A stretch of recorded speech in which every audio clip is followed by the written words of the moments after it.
Hello and welcome to this AB Tutor video. Today I'm going to discuss virtual desktops and how to block them with AB Tutor.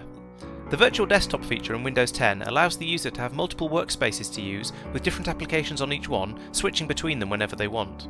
This is normally a very useful feature, however it can be used to hide running programs from a supervisor, whether they're watching with AB Tutor or by patrolling the room.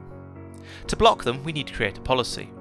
As usual, this policy can have any conditions applied to ensure it's only active when required. From the effects list, we need block hotkeys and Windows registry control. Set the block hotkey policy to block the various hotkey combinations that can be used to access the virtual desktops as shown. These are listed in the video description for easy copying.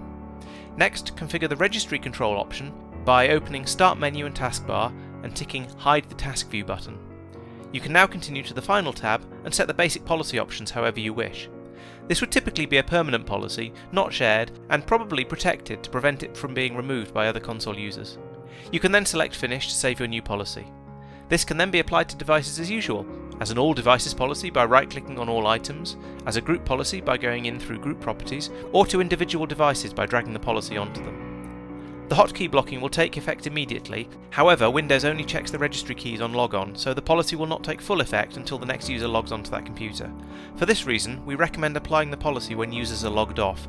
This can also be when the computer is turned off. If a policy is applied to a computer that isn't connected to the server, the client will apply the policy automatically when it next connects. As you can see, the Task View button has now disappeared and the hotkeys no longer have any effect. As always, if you have any questions about this or any other AB Tutor features, please email us at support@abtutor.com and we'll be happy to help. Thanks for watching.